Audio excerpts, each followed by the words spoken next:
الحمد لله نحمده ونستعينه ونستغفره ونؤمن به ونتوكل عليه ونعوذ بالله من شرور أنفسنا ومن سيئات أعمالنا من يهده الله فلا مضل له ومن يضلله فلا هادي له ونشهد أن لا إله إلا الله وحده لا شريك له ولا نظير له ولا مثيل له ولا مشير له ولا معين له ونشهد أن سيدنا وسندنا ونبينا وحبيبنا وشفيعنا ومولانا محمدا عبده ورسوله صلى الله تعالى عليه وعلى آله وأصحابه وبارك وسلم الذي أرسله بالحق بشيرا ونذيرا وداعيا إلى الله بإذنه وسراجا منيرا أما بعد فأعوذ بالله من الشيطان الرجيم بسم الله الرحمن الرحيم فذكر إن نفعت الذكرى سيذكر من يخشى وقال تعالى ألا إن أولياء الله لا خوف عليهم ولا هم يحزنون الذين آمنوا وكانوا يتقون لهم البشرى في الحياة الدنيا وفي الآخرة لا تبديل لكلمات الله ذلك هو الفوز العظيم صدق الله العظيم وقال صاحب القرآن صلى الله عليه وسلم اللهم اجعل حبك أحب الأشياء إلي من نفسي ومن أهلي ومن الماء البارد اللهم صل على سيدنا مولانا محمد وعلى آله وأصحابه وبارك وسلم اللهم صل على سيدنا مولانا محمد وآله وأصحابه وبارك وسلم तमन्ना दर्द दिल की है तो कर खिदमत फ़कीरों की नहीं मिलती है ये गौहर बादशाहों के खजीने में न किताबों से न वाज़ों से नज़र से पैदा दीन होता है बुजुर्गों की नज़र से पैदा अत्तार हो रूमी हो राजी हो गज़ाली कुछ हाथ नहीं आता जुज़ आह सहरगाही ঐতিহ্যবাহী কাঞ্চননগর হাই স্কুল ময়দানে আয়োজিত ওলিকুল সম্রাট আল্লামা হাফেজ কারি শাহ শেখ শামসুদ্দিন রহমতুল্লাহি আলাইহি ফাউন্ডেশনের ব্যবস্থাপনায় দুই দিনব্যাপী ঐতিহাসিক তাফসীরুল কোরআন মাহফিলের পত্র অধিবেশনের সম্মানিত মহতরম সভাপতি, উপস্থিত আমার সরতাজ হযরত উলামায়ে কেরাম, মুরব্বিয়ান আযম, বিভিন্ন মাদারিস হইতে আগত নূরের চশমা আজিজ তলাবা, প্রাণপ্রিয় আমার যুবক ভাইয়েরা, পর্দার অন্তরালে অবস্থানরত মহতরমা সম্মানিতা মা ও বোনেরা, সর্বপ্রথম সেই মহান রব্বুল ইজ্জত ওয়াল জালালের দরবারে আলিশানে অসংখ্য গণিত লাখ কোটি শুকরিয়া জ্ঞাপন করি, যিনি আমিন অদম গোলাম অন্যান্য বছরের মতো এবছর আল্লাহ পাক আপনাদের দোয়া নেওয়ার জন্য সুযোগ করে দিলেন। আর আমাদেরকে আল্লাহ রাব্বুল আলামিন এক সত্যিকার আল্লাহর ওলির নামে গঠিত স্মৃতি ফাউন্ডেশনের এই মোবারক মাহফিলে যথাসময়ে যথা নিয়মে আল্লাহ রাব্বুল আলামিন সুস্থ সবল রেখে দ্বীনি দাওয়াত ও তাবলীগের নিসবতে কোরআন মজিদের মোহাব্বত নিয়ে আল্লাহ পাক হাজির হওয়ার তৌফিক দান করেছেন। সেই জন্য আল্লাহর দরবারে আমরা সকলে আবেগ ভরা কণ্ঠ নিয়ে শুকরিয়া আদায় করি আলহামদুলিল্লাহ। সম্মানিত হাজরিন, আমি আপনাদের সামনে কোরআনুল কারীমের সূরাতুল আলার 9 নম্বর আয়াত থেকে 12 নম্বর আয়াত এবং সূরা ইউনূস থেকে 62 নম্বর আয়াত থেকে 64 নম্বর আয়াত তেলাওয়াত করেছি। আল্লাহ রাব্বুল আলামিন রহম করম এবং আপনাদের দোয়ার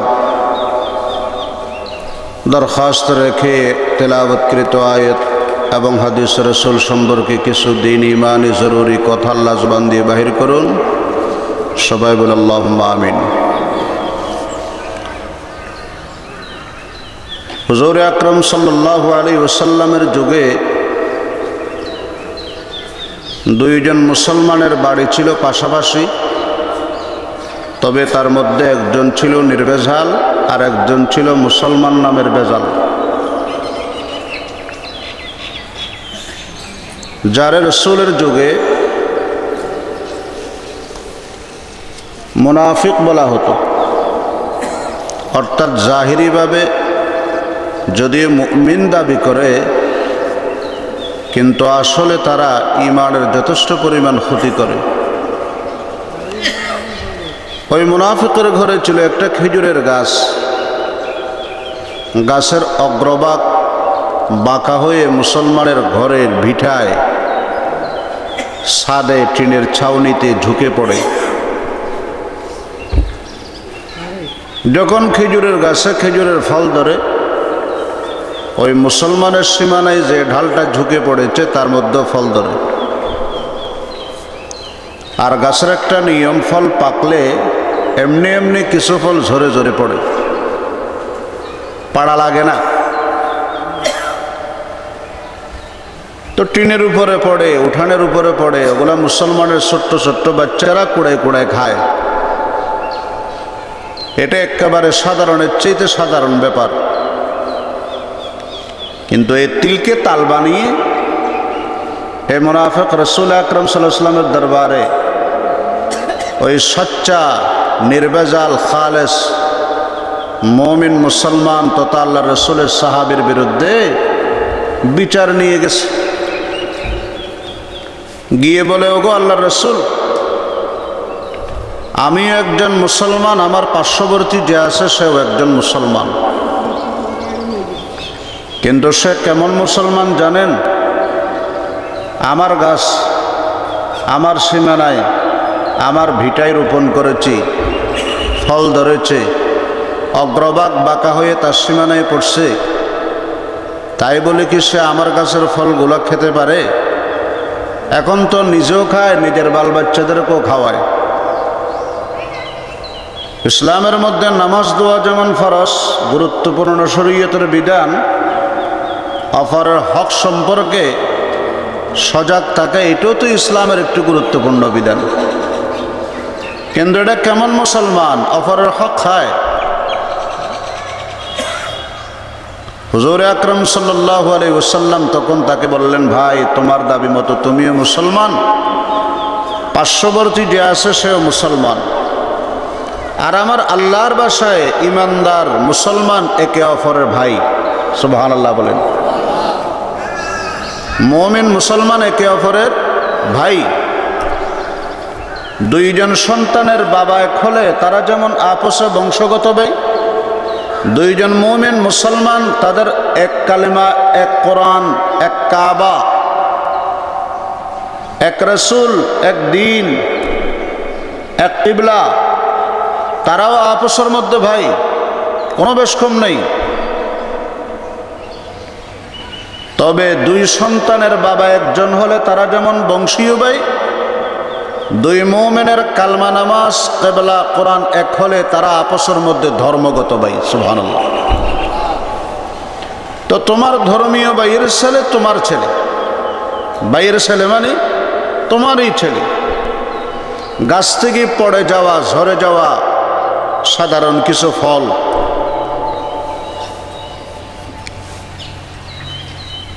ছোট্ট বাচ্চা কুড়ে কুড়ে খেয়েছে, তাতে কি আসে যায়?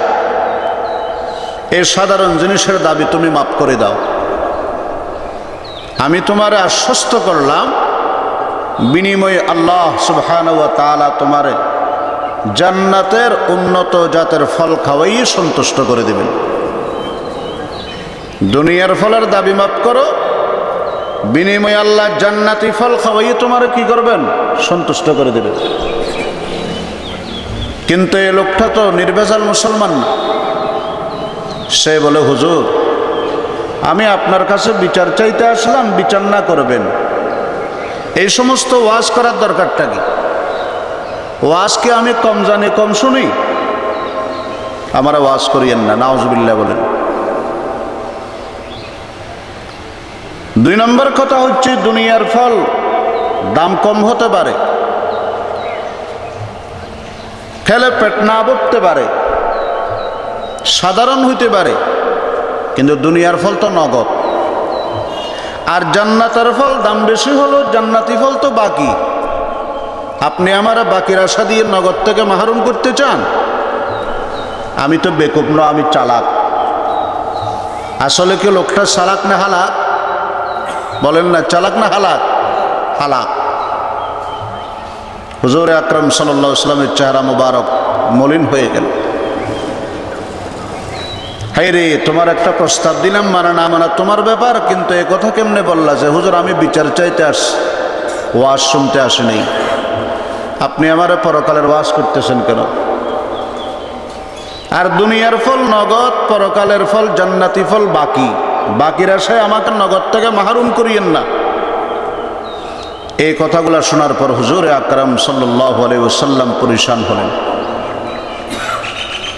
তখন মহান রব্বুল আলামিন আল্লাহর হাবিব সরকারে দো আলম নবী মুহাম্মদুর রাসূলুল্লাহ সাল্লাল্লাহু আলাইহি ওয়াসাল্লামকে সান্ত্বনা দিচ্ছেন।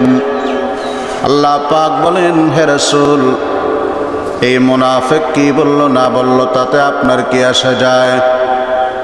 আমি তো আপনাকে পৃথিবীর সর্বোচ্চ মকাম দান করেছি। দুনিয়ার জমিনে যত উচ্চ মর্যাদা আছে, যত মকাম আছে, যত সম্মান আছে, তার সকলের ঊর্ধ্বে আমি আপনাকে সম্মানিত করেছি। সুবহানাল্লাহ। तकबीर में कलमा में नमाज़ों में अदा में है नाम इलाही से मिला नाम मोहम्मद। फरमाते हैं आदम के मुझे खुल्द बरी पर लिखा हुआ तौबा पे मिला नाम मोहम्मद।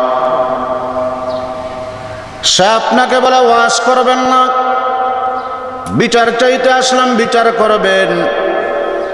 সে কি বলল না বলল আপনার দেখার প্রয়োজন নয়, আমি আল্লাহ বলে দিলাম, ফাযাক্কির ইন নাফআতিয যিকরা। হে রাসূল, আমি আপনাকে মুযাক্কির বানাইলাম, উপদেশদাতা বানাইলাম। কে শুনলো, কে না শুনলো, কে মানলো, কে না মানলো, তাতে আপনার কিছু আসে আর যায় না। আপনি আমি আল্লাহর হুকুম নির্দেশ বাস্তবায়ন করেন। ফাযাক্কির, দ্বীনের কথা, সহি কথা, কোরআন হাদিসের কথা, হকের কথা, সত্যের আওয়াজ, অন্তরের আবেগ ভরা কণ্ঠ নিয়ে, ইখলাস পূর্ণ অন্তর নিয়ে আল্লাহর বান্দাদেরকে অবশ্যই বলতে থাকেন। আপনিও বলবেন, আপনার উম্মতকেও বলতে বলে দেন। এই জন্য আমার মুরব্বীরা পবিত্র কোরআনুল কারীমে 6666টি আয়াত আছে, তার মধ্যে শুধুমাত্র 500টি আয়াত হলো হাকাম, শরীয়তের বিধিবিধান সম্বলিত, জায়েজ না জায়েজ, বৈধ বৈধ সম্পর্কিত। আর বাকি 6166টি আয়াত হলো শুধুমাত্র ওয়াজ এবং নসিহতের আয়াত। ঠিক কিনা? কোরআন শরীফের নসিহতের আয়াত বেশি না হাকামের আয়াত বেশি? নসিহতের আয়াত অনেক বেশি, শুধু বেশি নয়। ও আমার মুরব্বীরা, লক্ষ্য করে শোনেন, কোরআনুল কারীমের মধ্যে 3 তরিকায়, 3 পদ্ধতিতে আল্লাহ রাব্বুল আলামিন আমাদেরকে ওয়াজ করেছেন, নসিহত করেছেন। 1 নম্বর তরিকা হলো তাসকিরুন বিআলাইল্লাহ, 2 নম্বর পদ্ধতি তাসকিরুন বিআইয়ামিল্লাহ, আর 3 নম্বর পদ্ধতি হলো তাসকিরুন বিমা বাদাল মাউত। আল্লাহর কুদরতের বিবরণ, 2 নম্বর অতীতকালের ঘটনার বিবরণ, 3 নম্বর মৃত্যু পরবর্তী অবস্থার বিবরণ। মৃত্যু আসে না নেই? বলেন। আল্লাহু আকবার। মরণ এটা এমন এক জিনিস যেটাই আমাদের জন্য উপদেশদাতা হিসাবে যথেষ্ট, ঠিক না? আল্লাহ আল্লাহ। ও हम किधर से आए थे और फिर किधर जाएंगे हम, दफा दफा जिंदगी में गौर करना चाहिए, दफा दफा जिंदगी में गौर करना चाहिए। ছিলাম না, পাঠালেন কে? আসলাম, আবার আসার পরে কি আজীবন থাকতে পারবো? আমাদের বাবারা কি আছেন, দাদা আছেন? কেউ থাকতে পারে না, আমিও থাকতে পারবো না। हम किधर से आए थे और फिर किधर जाएंगे हम, दफा दफा जिंदगी में गौर करना चाहिए। মরণের বয়ে পালাও যদি, মরণ তোমায় লইবে গিরি, যদিও সুদূর আকাশ পানে পালাও সে তাই লাগিয়ে সিঁড়ি। এই মহারোগের চিকিৎসক নেই, নেই সে ঔষধ জগতে, খুঁজিয়া কাতর হইলে কি হবে, পারিবে না তারে ফিরাতে। সব রোগের ওষুধ আছে, ট্যাবলেট আছে, লিকুইড আছে, চেক আপের জন্য ল্যাব হাউস আছে, ডায়াগনস্টিক সেন্টার আছে। মরণ ব্যাধির কোনো ওষুধ চিকিৎসা আছে? মরণের ওষুধ একটাই, মরণ মরণ বরণ, মরণ বরণ। ও আমার মুরব্বীরা, ভাইরা, বন্ধুরা, লক্ষ্য করে শোনেন, এই 3 পদ্ধতিতে আল্লাহ রাব্বুল আলামিন কোরআনুল কারীমে আমাদেরকে নসিহত করেছেন। 1 নম্বর আল্লাহর কুদরতের বিবরণ, কোরআন শরীফে আছে না নাই? 2 নম্বর অতীতের ঘটনার বিবরণ। তবে অতীতের ঘটনা শুধু কিচ্ছা কাহিনী বর্ণনা করে আল্লাহ শেষ করেন নাই, তা থেকে আদেশ উপদেশ গ্রহণের কথাও বলা হয়েছে। ফাতাবিরু ইয়া উলিল আলবাব, হে বুদ্ধিজীবীরা, জ্ঞানী গুণীরা, দৃষ্টিবানেরা, এগুলা থেকে আদেশ উপদেশ গ্রহণ করো। সুবহানাল্লাহ বলেন। 3 নম্বর হচ্ছে তাসকিরুন বিমা বাদাল মাউত। হযরত আবু বকর সিদ্দিক রাদিয়াল্লাহু তাআলা আনহু এই মজলিসে উপস্থিত ছিলেন। আবু বকর সিদ্দিক রাদিয়াল্লাহু তাআলা আনহু বললেন যে, আচ্ছা ভাই, আমার রাসূল তোমার একটা প্রস্তাব দিল, মানতেও পারো, নাও মানার অধিকার আছে, কিন্তু এরকম আল্লাহ রাসূলকে কটূক্তি করার সে অধিকার তো তোমার নেই। যেহেতু বিচার করিয়েন না, না পারলে বিচার করেন, ওয়াজ করিয়েন না। আমি কি ওয়াজ শুনতে এসেছি? ওয়াজকে আমি কম জানি? আর দুনিয়ারটা ফল নগদ, দাম কম হইতে পারে, পরকালেরটা দাম বেশি হলো কিন্তু বলেন না বাকি। আমারে বাকির আশা দিয়ে নগদ থেকে মাহরুম করিয়েন না, আমি চালাক। তখন সে মুনাফিক বলে, আবু বকর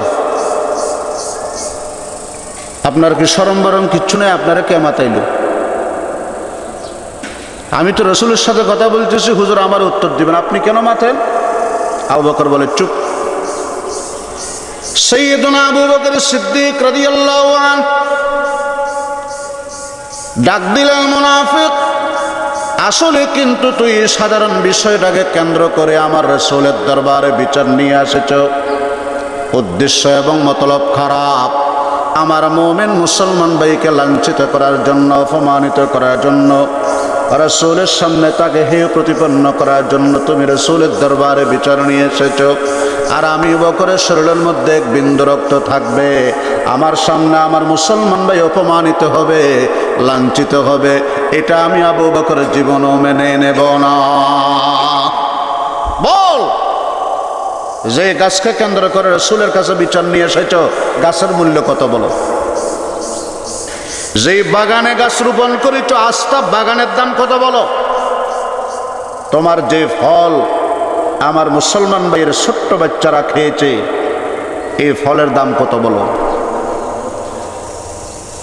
সে সুযোগ পেয়ে একেবারে ন্যায্য মূল্যের চাইতে আরো অনেক বাড়াই বলে, কারণ সুযোগ পেয়েছে যে। দাম 20 টাকা হলে বলে 40, 50 হলে বলে 100। সাইয়্যিদুনা আবু বকর সিদ্দিক রাদিয়াল্লাহু তাআলা আনহু বললেন, হে মুনাফিক, তোর গাছের দামও দিলাম, যা বলে তাই দিলাম, বাগানের দামও পরিশোধ করে দিলাম, যে ফলগুলো খেয়েছে সেগুলোর দামও তোমার কথা মতো দিয়ে দিলাম, এবং সাথে আজকে থেকে স্পষ্ট বলে দিলাম, আজকের পর থেকে আর কোনোদিন সে গাছের দিকে থাকাতে পারবা না, ফলের দিকে থাকাতে পারবা না। এই গাছ, এই গাছের ফল, এই গাছ যে বাগানের মধ্যে রোপণ করেছ, আস্থা বাগান শুদ্ধ আমার ওই জাতি ভাই মুসলমান ভাইয়ের সন্তানেরা, যারা অর্থর অভাবে, টাকার অভাবে বাজার থেকে ফল কিনে খেতে পারে না, আমি আবু বকর আমার নিজস্ব তহবিল থেকে তাদের জন্য গাছ এবং গাছের ফলগুলা ওয়াকফ করে দিলাম। রকরি বলেন, আমি আবু বকর সিদ্দিক কি করে দিলাম? ওয়াকফ করে দিলাম, তোমার দাম দিলাম, আর গাছটা মুসলমানের সন্তানদের জন্য ওয়াকফ করে দিলাম। আল্লাহ রাব্বুল আলামিন ডাক দিলেন, আবু বকর তুমি একজন মুমিন মুসলমানের ইজ্জতের হেফাজতের জন্য যেই ত্যাগ, যে কোরবানি, যে বিসর্জন দেখিয়েছ, এটার উপর আমি আল্লাহ রাব্বুল আলামিন এত সন্তুষ্ট হয়ে গেলাম। সাথে সাথে আল্লাহ পাক আয়াত নাযিল করে দিলেন, কাদ আফলাহা মান তাযাক্কা ওয়া যাকারা ইসমা রাব্বিহি ফাসাল্লা।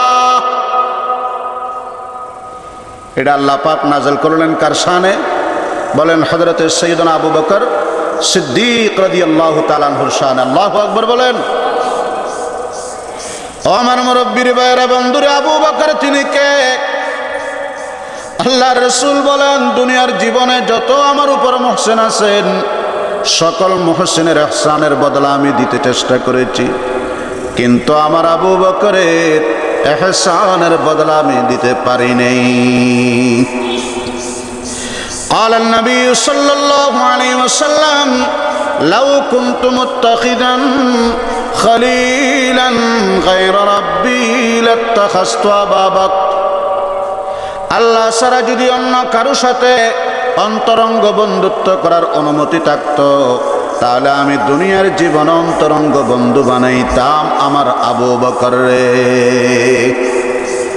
দুনিয়ায় সদাকত মে তেরা नाम रहेगा, सिद्दीक तेरे नाम से इस्लाम रहेगा, सिद्दीक तेरे नाम से इस्लाम रहेगा। আমার মুরব্বীরা, আল্লাহ পাক হযরত আবু বকর সিদ্দিকের প্রশংসা করতেছেন, মান তাযাক্কা, যা আত্মশুদ্ধ করলো, তাসকিয়া করলো। তাসকিয়া কাকে বলে? অন্তরকে পরিশুদ্ধ করা। কিসের থেকে পরিশুদ্ধ করবে? গুনার ময়লা আবর্জনা এবং নাপাকির থেকে। অপর আয়াতে আল্লাহ পাক বলেন, قد أفلح من تزكى। এটা তো সূরাতুল আলায়। অপর আয়াতে আল্লাহ পাক বলতেছেন, والشمس وضحاها والقمر إذا تلاها পড়েন والنهار إذا جلاها والليل إذا يغشاها والسماء وما بناها والأرض وما طحاها ونفس وما سواها فألهمها فجورها وتقواها قد أفلح من زكاها وقد خاب من دساها سبحان الله আল্লাহ রাব্বুল আলামিন বলেন, উদীয়মান সূর্যের কসম, চন্দ্রের কসম, দিবসের কসম, রজনীর কসম, আসমানের কসম, জমিনের কসম, মানুষের অন্তরাত্মার কসম। এইরকম প্রসঙ্গত প্রায় 14টি কসম করে আল্লাহ বলেন, বান্দারে তোমার ভিতরে আমি দুইটা জিনিসের যোগ্যতা দিলাম। এক নাম্বার হলো গুনাহের মজা বোঝার যোগ্যতা, 2 নম্বর তাকওয়াহা, গুনাহের সাজা বোঝার যোগ্যতা। দুনিয়াতে পাঠাইলাম পরীক্ষা করব, মজা বুঝে পাপ করো না সাজা বুঝে পাপ সারো। যদি মজা বুঝে পাপই করো তাহলে জেনে রাখো, নিকৃষ্ট জীবজন্তুর চাইতো আল্লাহর কাছে তুমি অধম। আর যদি সাজার ভয়ে পাপ সারো, জেনে রাখো আল্লাহু আকবার, আকাশের ফেরেশতার চাইতে তুমি মানবের দাম আমি আল্লাহর কাছে অনেক বেশি। সুবহানাল্লাহ।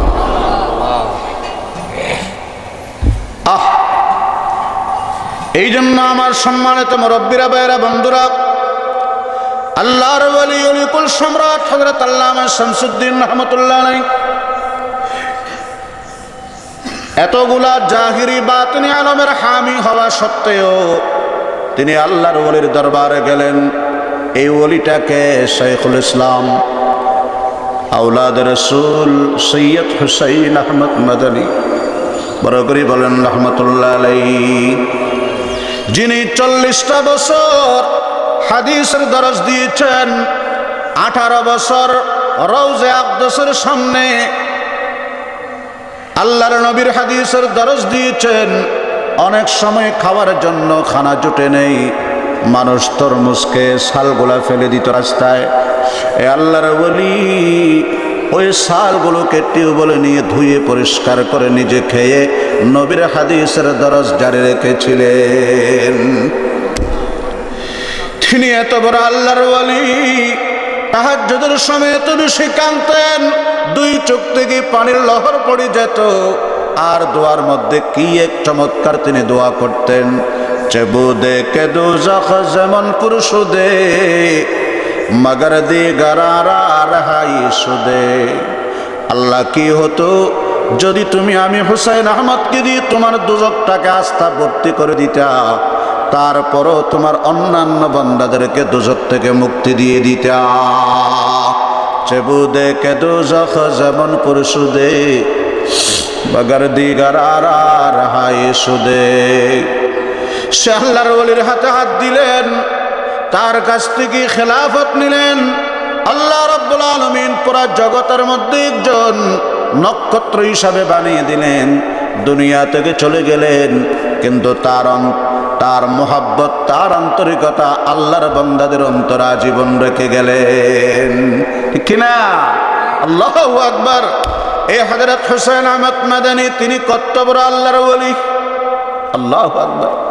তিনি কত বড় উস্তাদ প্রেমিক, ভারতীয় স্বাধীনতার হিরো শাইখুল হিন্দ মাহমুদুল হাসান দেওবন্দি রহমাতুল্লাহ আলাইহি, সুবহানাল্লাহ বলেন, যিনি দারুল উলুম দেওবন্দ মাদ্রাসার প্রথম ছাত্র, যার নামে দোয়া করতেছেন, ইয়ে এক সনম খানা হে জাহাঁ महमूद बहुत तैयार हुए।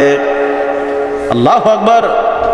ये एक सनम खाना है जहां महमूद बहुत तैयार हुए। इस खाक के जर्रे जर्रे से किस दर्जा शरर बीदार हुए। इमदाद रशीदो अशरफ का यह कुलज़म इरफा पहलेगा। ये शजरे तैब पहला है ताउसअत इम्का पहलेगा। खुर्शीद यदीन अहमद का आलम के उफ़क़ पर चमकेगा। यह नूर हमेशा चमका है, यह नूर बराबर चमकेगा। खुद साक़िए कौसर ने रखी मैं खाने की बुनियाद यहाँ तारीख़ मुरत्तब करती है दीवानों की रोदाद यहाँ। इस्लाम के इस मरकज से हुई तक़दीस आया आज़ादी की। इस बाम हरम से गूंजी है 100 बार अदा आज़ादी की। इस बाम हरम से गूंजी है 100 बार अज़ा आज़ादी की। 100 बार संवारा है हमने इस मुल्क के गीसुए बरहम को। ये अहल जुनू बतलाएंगे क्या हमने दिया है आलम को। ये अहल जुनू बतलाएंगे क्या हमने दिया है आलम को। अल्लाहु अकबर। माल्टार जेलखानाয় हजरत शेखुल हिंद তাকে যখন দুশমনেরা আবদ্ধ করে রাখলো, সচ্চাই উস্তাদের সাথে কারাবরণে যোগ দিলেন তিনি শেখুল ইসলাম সৈয়দ হোসেন আহমদ মাদানী রহমতুল্লাহ। পৃথিবীর ইতিহাসে এরকম উস্তাদের ভক্তি শ্রদ্ধা ভালোবাসা দেখাইতে পারবে কেউ? জেলখানায় যাচ্ছে উস্তাদ আর তার সাথে চলে গেলেন ছাত্র। সুবহানাল্লাহ বলেন, বড় করে বলেন। শুধু জান নেই, রমজান শরীফ এসেছে। মাহে রমজান মুবারকে হযরত দেওবন্দি মাহমুদুল হাসান শেখুল হিন্দ তিনি বললেন, বাবা আমি তো প্রতি মাসে রমজান শরীফে খতমে তারাবি পড়ি। এখন তো এই বছর আমার নসিবে খতমে তারাবি জুটবে না, কারণ আমিও গায়রে হাফেজ, তুমিও গায়রে হাফেজ। ছাত্র বললেন, উস্তাদ আমি আপনার সেই ছাত্র যিনি শুধুমাত্র আপনার মোহাব্বত আর আন্তরিকতায় স্বেচ্ছায় কারাবরণ করেছি। অতএব আপনি মোটেও চিন্তা করবেন না, আপনার এই চাহিদাটা ইনশাআল্লাহ আল্লাহ আমার দ্বারা পূরণ করাবেন। সুবহানাল্লাহ বলেন।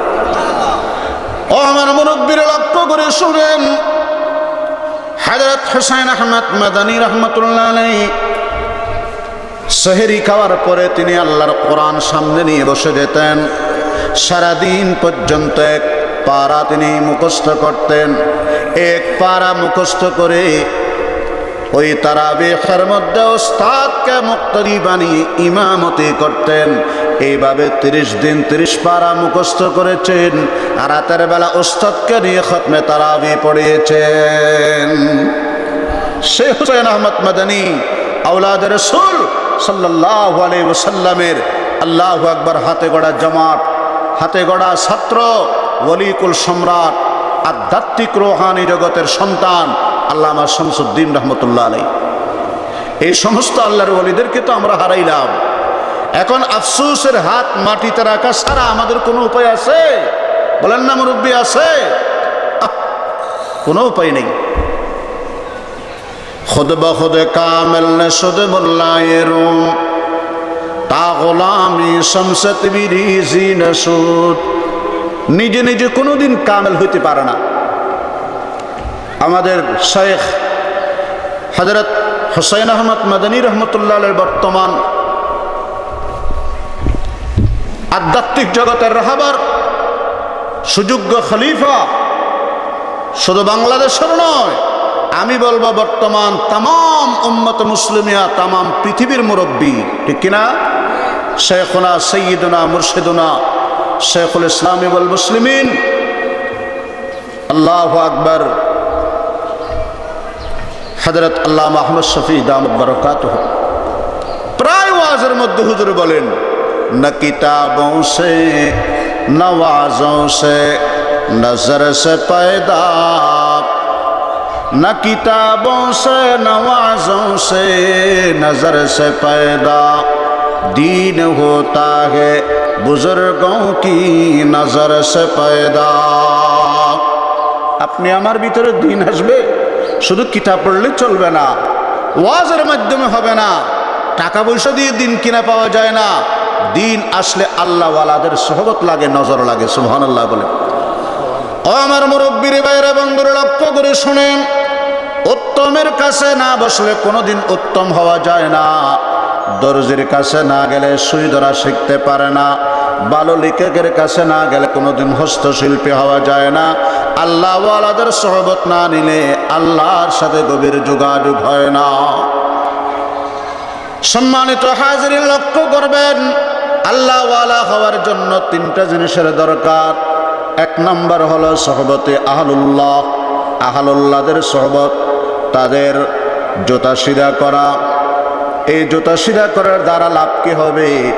আমার ভিতরে যে মারাত্মক কতগুলা বিধ্বংসী মরণাস্ত্র আছে, আমার অন্তরের মধ্যে যতগুলা মানুষের নফসকে ধ্বংস করনেওয়ালা কতগুলা রোগ আছে, এই রোগগুলো আস্তে আস্তে অপসারিত হয়ে যাবে। মোবাইলের মধ্যে বহু সময় ভাইরাস ঢুকে, এই ভাইরাসগুলোকে একটা সিস্টেমের মাধ্যমে কি করা লাগে? কাটা লাগে। আমার কলবের মধ্যে ভাইরাস আছে, আমার খবর নেই। যদি কেউ বলো অমুক জায়গার মধ্যে এরকম মারাত্মক একটা বোমা রাখা আছে, পুরা প্রশাসন তৎপর হয়ে যাবে। কেমনে এটাকে ধ্বংস করা যায়, কেমনে অপরাধীকে শনাক্ত করা যায়, কেমনে অপরাধীকে শাস্তির আওতায় আনা যায়, ঠিক কিনা? কিন্তু আমার মুরব্বীরা আমার অন্তরের মধ্যে এক চাইতে আরো মারাত্মকের চাইতে মারাত্মক কতগুলা বোমা রাখা আছে, যেগুলো আমার খবর নেই, যেগুলো আমার ঈমান আমলকে নষ্ট করে দিচ্ছে, যেগুলো আমার নামাজের মধ্যে জান আনতেছে না, যেগুলো আমাদের জিকিরের মধ্যে তরতাজা আসতেছে না, মন মজা লাগতেছে না, যেগুলো আমার নিশিরাতের অন্ধকারে চোখের পানি আনতে দিচ্ছে না, এই অন্তরের রোগগুলা দূর করার জন্য আল্লাহওয়ালাদের সোহবত একান্ত প্রয়োজন। এখন আমার তো কোরআন তেলাওয়াতে মজা লাগে না, আল্লাহর নাম নিতে মজা লাগে না। আল্লাহর নাম নিতে আল্লাহু আকবার, আল্লাহু আকবার। হযরত ইব্রাহিম খলিলুল্লাহ আলাইহিস সালাম, তাকে যখন আল্লাহ পাক খলিল উপাধি দিলেন, আকাশের ফেরেশতারা আন্দোলন শুরু করে দিল, এই উপাধি আমরা মানি না, মানব না। কেন? আমরা আকাশের ফেরেশতা না, খলিল হব, আল্লাহর অন্তরঙ্গ বন্ধু হব। কারণ আমরা সদা সর্বদা আল্লাহর জিকিরে মশগুল। আমাদের কোনো সংসার নেই, বাজার সাজার নেই, আমাদের স্ত্রী পুত্র নেই, আমাদের বিয়ে শাদী নেই। এই যে একজন মানুষ ইব্রাহিম, তিনি কেমনে খলিল হয়? তিনি কেমনে খলিল হয়? যার ঘর সংসার আছে, বউ বেটি আছে, বাজার সাজারে যায়, দুনিয়াবি লেনদেন আছে, তিনি কেমনে কি হয়? বলেন না, খলিল হয়। খলিল শব্দ এটা তো বড় উপাধি, অন্তরঙ্গ বন্ধু। ফেরেশতারা কই এটা আমরা মানি না, মানব না। আল্লাহ পাক বলেন, মানবা না? সরজমিনে তদন্ত করি আসো, আমার ইব্রাহিম রে যে আমি খলিল উপাধি দিলাম, এটা কি যথাযথ দিলাম না এমনি দিলাম? যাও। এক ফেরেশতা ছদ্মবেশে ইব্রাহিম খলিল আলাইহিস সালাতু ওয়াস সালামের পাশ দিয়ে যায়। তখন ইব্রাহিম আলাইহিস সালাম বকরি চড়াচ্ছিলেন। সমস্ত নবীরা কি চড়াইছেন? বলেন না, বকরি। কারণ বকরি হচ্ছে খুব টেরা। আল্লাহ বলেন, নবুয়ত প্রাপ্তির পরে এই বকরির চাইতে টেরা জাতির রাখালগিরির জিম্মাদারি তোমাদের উপর আসতেছে। এই জন্য প্রশিক্ষণ নাও, আগে বকরি চড়াইয়া নিজের ভিতরে সবর আর ধৈর্যের প্রশিক্ষণ নাও। সুবহানাল্লাহ। সাইয়্যিদুনা ইব্রাহিম আলাইহিস সালাম বকরি চড়াইতেছেন। এই অবস্থার মধ্যে আমার মুরব্বির সম্মানিত ভাইয়েরা বন্ধুরা লক্ষ্য করে শুনবেন, ফেরেশতা ছদ্মবেশে তার পাশ দিয়ে যায়। যাওয়ার সময় আল্লাহর নাম স্মরণ করে, বড় করে বলেন কার নাম? আরো বড় করে বলেন, বড় করে বলেন কার নাম? আল্লাহর নাম স্মরণ করে। কে? ফেরেশতা। নিজের আকৃতিটি নয়, ছদ্মবেশে। ইব্রাহিম আলাইহিস সালাম বকরি চড়া পাশ দিয়ে যাওয়ার সময় কি বলে? সুবহানাদিল মুলকি ওয়াল মালাকুত, সুবহানাদিল ইজ্জতি ওয়াল আজমতি ওয়াল হাইবাতি ওয়াল কুদরা ওয়াল কিবরিয়াই ওয়াল জাবারুত। এগুলা সব আল্লাহ পাকের গুণবাচক নাম, এগুলা বলে আর যায়। এখন আল্লাহর নাম শোনার পরে যার অন্তরে আল্লাহ পাকের ইশক মারিফতের আগুন জ্বলতেছে, সে কি এমনি বসে থাকতে পারবে? বলেন না মুরব্বি, পারবে? আল্লাহু আকবার। আমাদের হযরত শাইখুল ইসলাম আল্লামা শাহ আহমদ শফি আহমদ বরকাতুম বলেন, একটা বোতলের মধ্যে শরবত ভরা, আর একটা বোতলের মধ্যে ভরা কিন্তু পেশাব দিয়ে ভরা, দোনোটা ভর্তি না বোতল? বলেন কোনোটা খালি? দুই বোতলই কি ভর্তি। কিন্তু যার অন্তরে আল্লাহ পাকের মারফত আছে, এটা হলো ওই শরবতওয়ালা বোতলের মতো। আর যার অন্তরে আল্লাহ পাকের মুহাব্বতের ইশকের মারফতের আগুন জ্বলতেছে না, এটাও অন্তর কিন্তু ওই পেশাববর্তী বোতলের মতো। কথা বুঝে আসছে? ও আমার মুরব্বীরা, লক্ষ্য করে শোনান, ইব্রাহিমের অন্তরের মধ্যে আল্লাহর ইশক মুহাব্বতের আগুন জ্বলে, আল্লাহর মারিফতের আগুন জ্বলতেছে। যখন আল্লাহর নাম শুনলেন, মাহবুবের আলোচনা শুনলেন, এক মুহূর্তের জন্য তিনি আর সহ্য করতে পারলেন না। ওই ছদ্মবেশী ফেরেশতাকে গিয়ে বললেন, ভাইরি, তুমি আমার মাহবুবের নাম আলোচনা করার পর আমার কলবের মধ্যে আমার আল্লাহর মারিফতের আগুন দাউ দাউ করে জ্বলতেছে, এই আগুন নিভাইতে পারতেছি না। শুধুমাত্র তোমার কাছে আবার বিনয়ের সঙ্গে বলি, আবার একটু আমার মাহবুবের নামটা বলো। নামে উঁচু বড় জুবান মিরাবাদ হারবনে মু আজাসাল জয়ে সওয়াত। আল্লাহওয়ালাদের সামনে যখন আল্লাহর নাম উচ্চারণ হয়, সারা শরীর প্রতি লোমের কেশের গোড়ায় গোড়ায় মধুর ঝরনা বয়ে যায়। নামে উঁচু বড় জুবান মিরাবাদ হারবনে মু আজাসাল জয়ে সওয়াত। গুফতায়া যায় মেহতারানে নাম আমার আমরে শাহ বেহতর বকিমতিয়া গুহর। ফেরেশতা তখন বলে, একবার তো বলেছি টাকা দেওয়া লাগে নেই, এবার যদি বলতে হয় তাহলে বিনিময়ে দেওয়া লাগবে, বিনিময় ছাড়া হবে না। পরীক্ষা করতেছে আল্লাহর মোহাব্বত, আল্লাহর বন্ধুত্ব ইব্রাহিমের অন্তরে কি পরিমাণ আছে। ইব্রাহিম বলে, বাইরি, বিনিময়ের জন্য চিন্তা করতে হবে না ভাই, তুমি আবার বলো, যা চাইবে তা দেব। তখন তিনি বলেন, বলো কি দিবা, বলো, আগে পরিষ্কার হয়ে যাক। ইব্রাহিম বলেন, দেখেন বিশাল ছাগলের পাল, এখানে প্রায় 102 ছাগল থাকতে পারে, বকরি আছে। আমার মাহবুবের নাম যদি আমার সামনে আবার উচ্চারণ করো, তোমার কথা দিলাম এখান থেকে সমান ভাগে অর্ধেকটা তোমার আমি দিয়ে দেব। সুবহানাল্লাহ বলে। ফেরেশতা কয়, ঠিক আছে তো? হ্যাঁ ঠিক আছে। তিনি আবার বলতে লাগলেন, সুবহানাদিল মুলকি ওয়াল মালাকুত, সুবহানাদিল ইজ্জতি ওয়াল আজমতি ওয়াল হাইবাতি ওয়াল কুদরা ওয়াল কিবরিয়াই ওয়াল জাবারুত। শোনা মাত্র ইব্রাহিম আলাইহিস সালাম গনে গনে গনে গনে অর্ধেকটা ওনাকে দিয়ে দিলেন। উনি মনের মধ্যে ধাক্কা গেলেন, হাইরে, এনার ভিতরে তো খলিল উপাধি পাওয়ার যোগ্যতা আছে দেখি, শুধু একটিবার নাম উচ্চারণ করলাম আর তার সম্পদের অর্ধেকটা দিয়ে দিলেন। সুবহানাল্লাহ বলেন। এবার কিন্তু এখনো ক্ষান্ত হন না ইব্রাহিম, বলে, বাইরে আবার বলো। ফেরেশতা বলে, আবার বললে কি দিবে? কয়, বাকি অর্ধেক যেটা আছে সেটাও তোমার দিয়ে দেব।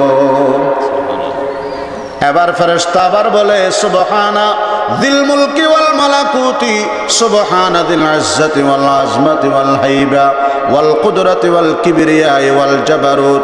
বলার সাথে সাথে ইব্রাহিম আলাইহিস সালাম বাকি অর্ধেকটা দিয়ে দিলেন। কিন্তু এখনো তার অন্তরের মধ্যে আল্লাহর মারিফতের ইশকের আগুন জ্বলতেছে। বাইরে আবার বলে, ভাই আবার বলো, আবার বলো, আবার বলো। ফেরেশতা বলে, যার বলবো না, কারণ প্রথমবারে অর্ধেক দিয়ে দিলা, পরের বারে বাকিটা দিয়ে দিলা, এখন তো দেওয়ার মতো কিছু নেই। সাইয়্যিদুনা ইব্রাহিম তখন ডেকে বলেন, বাইরি, এই যে ছাগলগুলো তোমার দিলাম, শুধু ছাগল দিলে তো কাজ হবে না, রাখালের দরকার তো আছে। বড় করে বলেন, কিসের দরকার আছে? এই ছাগলগুলা চড়ানেওয়ালা রাখালের দরকার আছে না নেই? তুমি যদি আমার মুনিবের কথা আমার সামনে আবার বলো, ওয়াদা দিলাম সারা জীবন আমি তোমার ছাগলের রাখালগিরি করব। এই কথা বলার পরে ফেরেশতা বলে, ইব্রাহিম আপনি আমার চিনেন না, আমি আসলে কোনো মানুষ নয়, আমি আসমানের ফেরেশতা। আল্লাহর সাথে আমাদের মত বিনিময়ের পাশাপাশি কথা কাটাকাটি হয়েছে। আপনাকে খলিল উপাধি দেওয়ারে কেন্দ্র করে আল্লাহর সামনে আমরা একটু বেয়াদবি করেছি। আল্লাহ মানুষ কেমনে খলিল হয়, মানুষ কেমনে আল্লাহর অন্তরঙ্গ বন্ধ হয়। আল্লাহ তখন আমারে সরজমিনে পাঠাইলেন পরীক্ষা করার জন্য। আমি এখন বলে দিতে পারি, আল্লাহ যে আপনার খলিল উপাধি দিলেন, যথা উপযুক্ত উপাধি দিলেন, এই দুনিয়ার জমিনে একমাত্র খলিল উপাধি পাওয়ার যদি উপযুক্ততা কারো থাকে বর্তমানে, তাহলে আপনি ইব্রাহিমের আছে। সুবহানাল্লাহ। ওয়াল্লাযীনা আমানু আশাদ্দু হুব্বান লিল্লাহ। ঈমানদারের কলবের মধ্যে মহব্বত থাকতে হবে কার? বড় করে বলেন কার?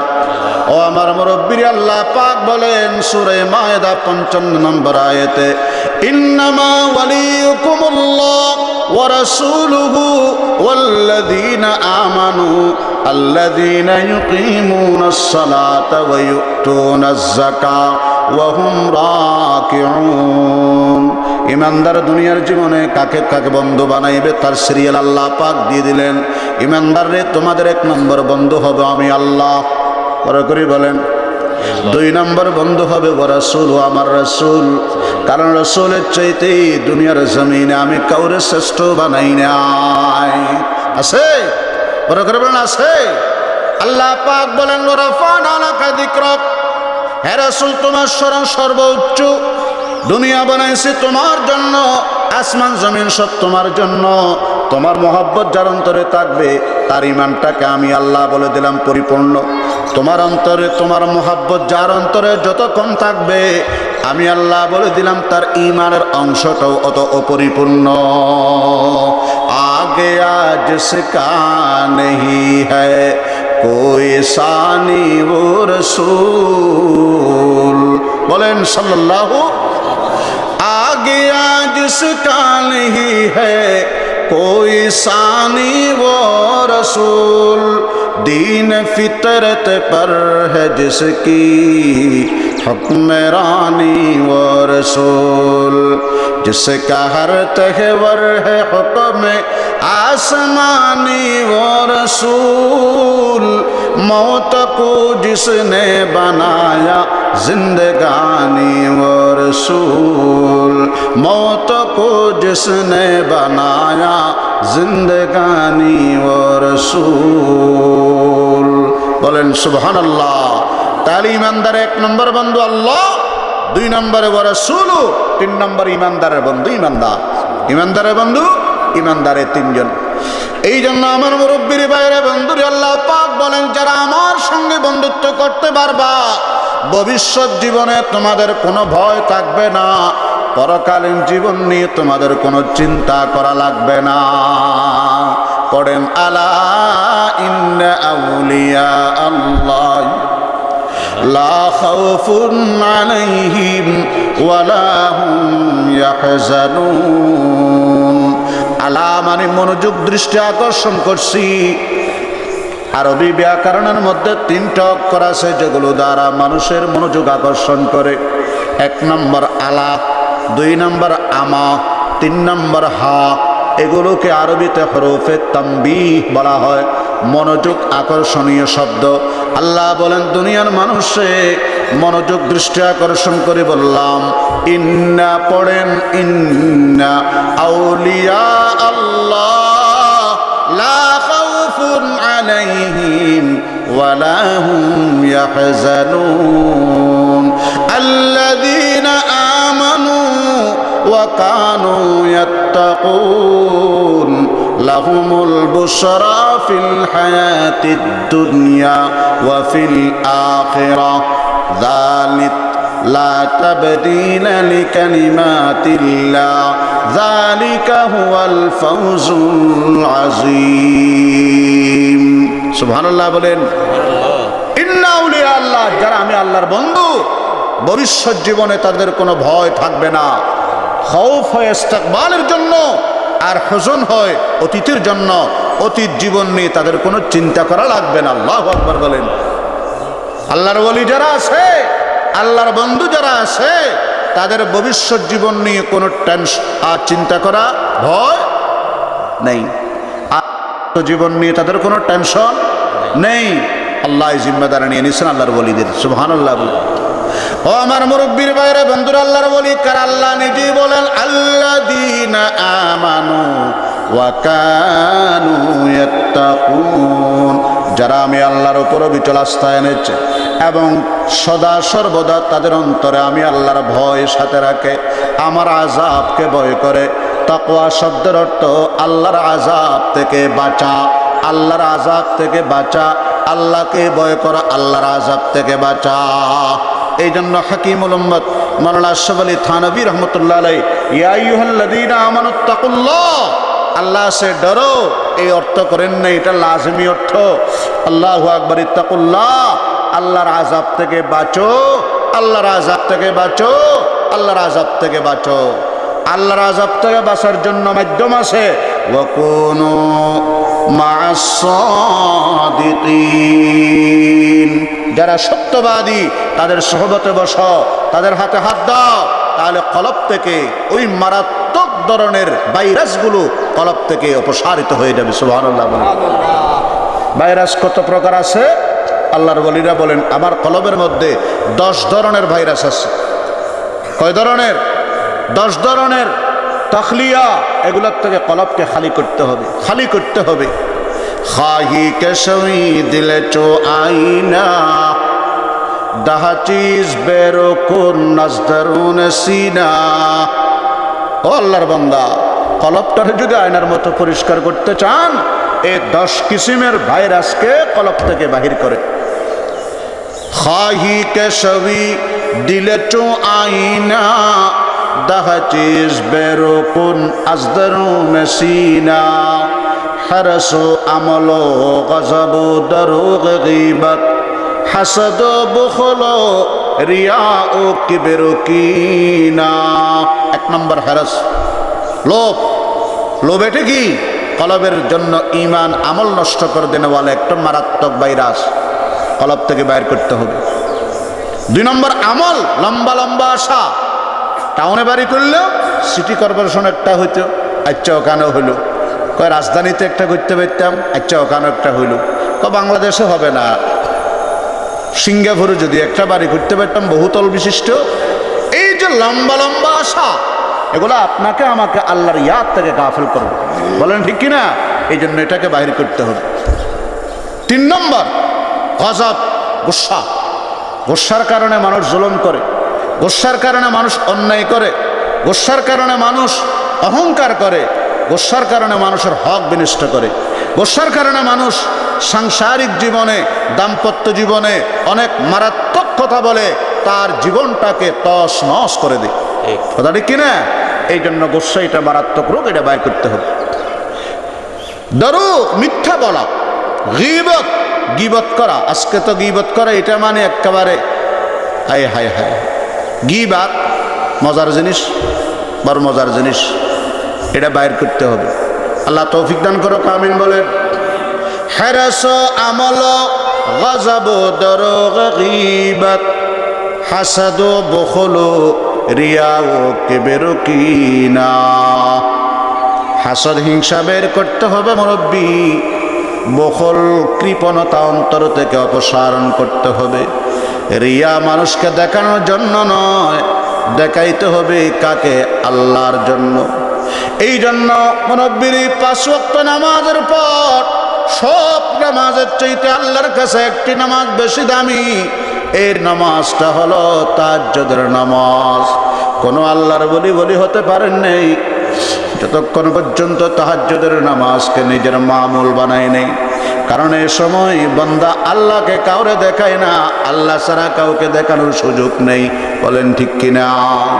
আল্লাহ পাক বলেন, ওয়াল্লাযীনা ইয়াবিতুনা লিরাব্বিহিম সুজ্জাদান ওয়া কিয়ামা। যারা আল্লাহর জন্য সিজদা এবং দাঁড়ানো অবস্থায় আল্লাহর স্মরণ করে আল্লাহর সামনে নত হয়।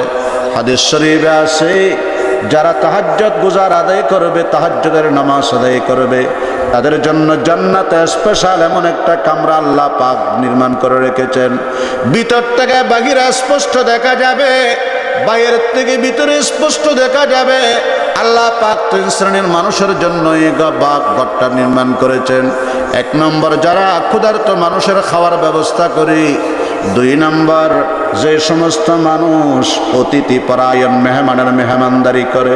তিন নম্বর হলো সাল্লা বিল্লাইল ওয়ান নাসু নিয়াম, মানুষ যখন ঘুমে ঠান্ডা পানি দিয়ে ওযু করে তাহাজ্জুদের নামাজ আদায় করে। ও আমার মুরব্বির ভাইরা বন্ধুরা, আল্লাহ রাসূল বলেছেন আলাইকুম বিকিয়ামিল লাইল, রাত্রি জাগরণ করে নামাজটা তোমরা পড়বা। ফাইন্নাহু দাবুস সালিহিন লিমান কানা ক্বাবলাকুম, তোমাদের পূর্ববর্তী যত নবীরা ওলিরা করেছেন তারা সকলে কিন্তু তাহাজ্জুদ গুজার ছিলেন। সুবহানাল্লাহ বলেন। ওয়া মাগফিরাতুল লিসসাইয়্যাত, ছোট গুনাহগুলো এমনিতেই আল্লাহ পাক মাফ করে দেবেন। ওয়া মানহাতুন আনিল ইসমি, বড় গুনাহ থেকে আল্লাহ পাক আপনাকে বাঁচাবেন, রক্ষা করবেন। আল্লাহ তৌফিক দান করুক, আমিন বলেন। আল্লাহ কিবির, অহংকার বলেন। কিবির মানে অহংকার। এই অহংকার এটা অপারেশন করতে হবে, অপসারণ করতে হবে। কি না বিদ্বেষ, বিদ্বেষ কলবের থেকে বাইর করতে হবে। এই 10টা জিনিস যখন বের হয়ে যাবে তখন আল্লাহ পাক আপনার ভিতরে 9টা নেয়ামত দান করবেন। কয়টা নেয়ামত? বড় করে বলেন। খাহি কেশবি বমনজিল কুরবে মুকিম, নো চিজ বনফস খেশ ফরমা তালিম, সবর শুকর কনাআত ইলম ইয়াকিন, তফউইদ তাওয়াক্কুল রিজা ওয়া তাসলিম। 9টা জিনিস আসবে। 1 নম্বর সবর আসবে, 2 নম্বরে শুকর আসবে। বোঝা গেল আল্লাহ পাওয়ার জন্য সবর এবং শুকর বড় নেয়ামত। এখন আমরা তো নেয়ামত ফলে শুকর করি, কিন্তু মুসিবতে পড়লে সবর করেওয়ালার সংখ্যা কম, ঠিক কিনা? অথচ আল্লাহওয়ালারা বলেন সবর আর শুকরের মধ্যে নাকি মর্যাদার লড়াই হয়েছে। কার মর্যাদা বেশি? শুকর বলে আমি বড়, সবর বলে আমি বড়। কিন্তু পরবর্তীতে সিদ্ধান্ত হলো যে শুকরের চাইতে সবর বড়। শুকরের চাইতে কে বড়? सबर करो, कारण शुक्र करने वाला को नेमत मिलता है और सबर करने वाला को जन्नत मिलता है। আল্লাহ পাক বলেন শুকর করবে যারা তারা নেয়ামত পাবে, আর যারা সবর করবে তারা আমার জান্নাত পাবে। আল্লাহু আকবার। হাদিস শরীফে আছে আল ঈমানু নিসফান, নিসফুন শুকরুন ওয়া নিসফুন সাবরুন।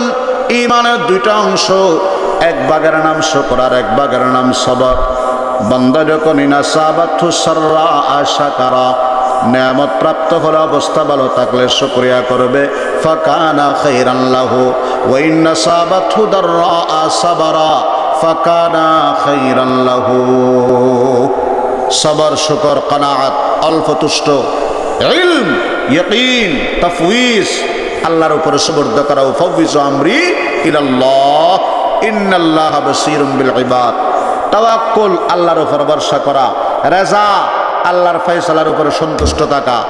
হাদিসে কুদসিতে আছে আল্লাহ পাক বলতেছেন মাল্লাম ইয়ারজা বিকাযাই, যে আমার ফয়সালার উপরে সন্তুষ্ট হইতে পারল না, ওয়ালাম ইয়াসবির আলা বালাই, আমি মুসিবত দিলাম ক্ষণিকের জন্য সবর করল না, ওয়ালাম ইয়াশকুর আলা নামাই, আমি নেয়ামত দিলাম কিন্তু নেয়ামতের শুকরিয়া আদায় করল না, ফালিয়াতুলুব রাব্বান সিওয়াই, সে যেন আমারে বাদ দিয়ে অন্য কোন রব থাকলে, প্রভু থাকলে তালাশ করে। অর্থাৎ আমি তার রব ন, সে আমার কি ন, বান্দা ন। নাউজুবিল্লাহ বলেন। এই জন্য 3টা নেয়ামত, এই 3টা জিনিস খুব সতর্ক থাকবো। আল্লাহর ফয়সালার উপর রাজি থাকতে হবে, নেয়ামত পেলে শুকরিয়া আদায় করতে হবে, এবং মুসিবতের উপরে কি করতে হবে? সবর করতে হবে, তসলিম মেনে নিতে হবে। আল্লাহ পাক যা কথা বললাম, আচ্ছা এই 9টা গুণ আমার ভিতরে আপনার ভিতরে আসবে আল্লাহওয়ালাদের সহবতে গেলে। ভাই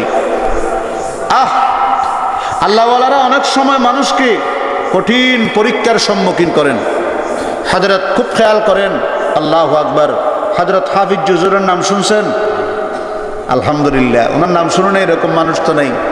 হাফিজ হুজুর রহমতুল্লাহ আলাইহি, উনি শেষ বয়সে যখন রাজনীতিতে নামলেন, সাংবাদিকেরা জিজ্ঞাসা করে, হুজুর বুড়া বয়সে রাজনীতি কি হয়েছে আপনারে? ভাই আমি তো চলমান রাজনীতিক এজেন্ডা নিয়ে আসি নাই, আমি তো এসেছি তওবার রাজনীতি নিয়ে। কিসের রাজনীতি? আমি আল্লাহর বান্দাদেরকে আল্লাহর সাথে যোগাযোগ করাই দিতে চাই, তওবা করাই দিতে চাই। আল্লাহু আকবার, আল্লাহু আকবার। এই হযরত হাফিজ হুজুর ইনি এমনি এত বড় হয়নি। হযরত হাকিমুল উম্মাত আশরাফ আলী থানভী রহমতুল্লাহ দরবারে গেছেন। বাংলাদেশ থেকে আরো অনেক বড় বড় আলেমরা গেলেন। এক পর্যায়ে হযরত থানভী বলে যে আমার খানাকার যে মসজিদ আছে, এই মসজিদের জন্য একজন ইমাম দরকার, তোমরা পরামর্শ করো ইমামতের যোগ্যকে। সবাই বললেন, হুজুর বাংলাদেশ থেকে একজন বড় মাফের আলেম আসছেন, যার নাম মোহাম্মদুল্লাহ হাফিজজি। ঠিক আছে, আজ সে মোহাম্মদুল্লাহ ইমামত করে, আজ থেকে মোহাম্মদুল্লাহ কি করবে? ওই মসজিদের ইমামতি করবে। এক সপ্তাহের ভিতরে আবার হুজুর হঠাৎ করে বললেন, আজ সে মোহাম্মদুল্লাহ ইমামত না করে, আজ থেকে আর মোহাম্মদুল্লাহ ইমামতি করতে পারবে না, ইমামতের পদ থেকে বরখাস্ত করা হলো। দেখছেন, যদি আমরা হইতাম এইরকম ফিরের দরবারের দরকার নাই বাবা, এত বড় অপমানী। আপনারা আমার ইমামতিতে বসাইতো কে বলল, আবার সাসপেন্ড করতো অকারণে কে বলল, হত ফিরাইব আর যাইব, হইতাম না হইতাম। কিন্তু এই আল্লাহর ওলি, আল্লাহু আকবার, চোখের পানি ফেলে কোনো কথা নেই, বাস ইমামতে নিষেধ, ইমামতে নিষেধ। কয়েকদিন পরে হযরতে থানভী রহমতুল্লাহ আলাইহি বললেন, মুহাম্মদুল্লাহ কাহা? তিনি দাঁড়ায় গেলেন, কয় আজ থেকে একটা কাজ করবা, তুমি এতদিন যে মসজিদে ইমামতি করেছ, আজ থেকে সেই মসজিদের ইমামতি তো করবাই না, বরং নামাজ শেষ হয়ে গেলে সকলের সামনে দাঁড়িয়ে এলান করবা। কিসের এলান? मैं मोहम्मदुल्लाह हूँ, बंगाल से आया हूँ, मेरे अंदर किबिर है, आप हजरत दुआ फरमाएं अल्लाह मुझे शफाअता करे। অর্থাৎ আমি মোহাম্মদুল্লাহ বাংলাদেশ থেকে আল্লাহর ওলির কাছে এসেছিলাম, আমার ভিতরে অহংকারের মারাত্মক রোগ আছে, এই বিধ্বংসী রোগটা থেকে আল্লাহ যেন আমার মুক্তি দেয়, আপনাদের কাছে দোয়া চাই। আল্লাহু আকবার বলেন। হযরতে হাফিজজি প্রত্যেক নামাজের পরে দাঁড়িয়ে যে মসজিদে এতদিন ইমামতি করেছেন, সম্মানিত হয়েছেন, আজকে ওই মসজিদের মধ্যে দাঁড়িয়ে সকলের সামনে ঘোষণা দিতে যাচ্ছেন। সবাই তো কান্দে, হযরত হাফিজজিও কান্দে। কয়েকদিন পরে হযরত থানভী বললেন, এই মসজিদে বললে হবে না, ফজরের সময় মসজিদে, যোহরের সময় মহল্লার আরেক মসজিদে, আসরের সময় আরেক মসজিদে, মাগরিবের সময় আরেক মসজিদে, এশায় আরেক মসজিদে বলতে হবে। হযরত হাফিজজি বলেন, আমি এক মসজিদ থেকে যখন আরেক মসজিদে যাইতাম, ছোট্ট ছোট্ট বাচ্চারা পিছনে আমার মিছিল ধরত, কি বলতো, এই পাগলাটা আসলো এইমাত্র মসজিদের মধ্যে দাঁড়িয়ে নিজের অহংকারের ঘোষণা দেবে আর সকলের কাছে দোয়া চাইবে, ये मुतकब्बर साहब आया हुआ है, अभी मस्जिद में खड़े होकर अपनी तकब्बुर का ऐलान करेगा और अपने लिए दुआ चाहेगा। এই কথা বলতো, আমি অপমানে চোখের পানি ফেলতাম, কোনো কথা নেই, যেহেতু পিসাব বলেছেন করাই লাগবে, পিসাব বলেছেন অবশ্যই করতেই হবে, না করে কোনো উপায় নেই। এইরকম এক সপ্তাহ করার পর হঠাৎ তাহাজ্জুদের আগে হযরত থানভী রাহমাতুল্লাহ আলাইহি আমার ডাক দিলেন, ডাইকা আমার মাথার উপরে হাত দিয়ে বললেন, মুহাম্মদুল্লাহ, এতদিন পর্যন্ত তোমার এত কষ্ট করাইলাম, তোমার জন্য এত কড়া ওষুধ দিলাম, তোমার জন্য এত কড়া প্রেসক্রিপশন লিখলাম, তুমি একটিবারের জন্য জিজ্ঞেস কেন করো নাই, হুজুর আপনি আমারে এত বড় শাস্তি কেন দিলেন, কেন করো নাই বাবা? আমি তখন আমার উস্তাদকে বললাম, হযরত मैं तो मरीजुल उम्मत हूँ, और आप हैं हकीमुल उम्मत। হুজুর আমি তো উম্মতের রোগী আর আপনি হলেন উম্মতের ডাক্তার। দুনিয়ার কোন রোগী কি ডাক্তারের কাছে কথা বলতে পারে? कोई मरीज को क्या हक है कि वो डॉक्टर से पूछे? ডাক্তারের কাছে জিজ্ঞেস করার কি অধিকার আছে? নি ডাক্তার সাহেব আমারে মিষ্টি ওষুধ কেন দিলেন না, তিতা ওষুধ কেন দিলেন, বলতে পারে? তখন হযরতে থানবী বললেন, বাবা বাংলাদেশ থেকে যত উলামা সালেকিন আমার কাছে এসেছেন, আমি সকলের কলবকে সামনে নিয়ে মুরাকাবায় বসেছি। আমার কাছে সবচেয়ে তোমার কলবটা পরিষ্কার বলে মনে হয়েছে, কিন্তু সিকোনে মে এক সিয়া নুক্তা নজর আয়া, কর্নারের মধ্যে একটা কালো স্পট দেখলাম, সেটা অহংকারের দাগ। এই দাগটাকে পরিষ্কার করানোর জন্য তোমার দ্বারাই অপারেশন করাইলাম, এই ইসলাহ করাইলাম। এখন আমি বলতে পারি আল্লাহ পাক রব্বুল আলামিন তোমার কলবটা কি নূর দ্বারা ভর্তি করে দিয়েছেন এবং তোমার কলবটা আয়নার থেকে পরিষ্কার করে দিয়েছেন। বাবার থাকতে হবে না, যাও বাংলাদেশে যাও, আল্লাহ তোমার দ্বারা অসংখ্য কাজ নেবেন। সুবহানাল্লাহ। এই মোহাম্মদুল্লাহ হাফিজ জি হুজুর বাংলাদেশের মধ্যে ৬৮,০০০ গ্রামে ৬৮,০০০ মক্তব করার আন্দোলন নিয়ে মাঠে নেমেছিলেন। সুবহানাল্লাহ, আল্লাহু আকবার। শাহরুল্লাহদের সোহবত একান্ত প্রয়োজন। ২ নম্বর কসরতে জিক্রুল্লাহ, বেশি বেশি আল্লাহর জিকির করা। ৩ নম্বর তাফাক্কুর ফি খালকিল্লাহ, আল্লাহর সৃষ্টি নিয়ে গবেষণা করা। আল্লাহ রাব্বুল আলামিন যা কথা এই গোলামের জবান দিয়ে বাহির করাইল, আল্লাহ আমাকেও আপনাদের সকলকে আমল করার তৌফিক দান করুন। এই মাহফিলকে কিয়ামত পর্যন্ত আল্লাহ পাক জারি সারি রাখুন। আল্লাহ আমার শামসুদ্দিন রহমতুল্লাহ আলাইহি স্মৃতি ফাউন্ডেশনের আল্লাহ এই হযরতের রূহানিয়ত থেকে আমাদেরকে মালামাল হওয়ার তৌফিক দান করুন।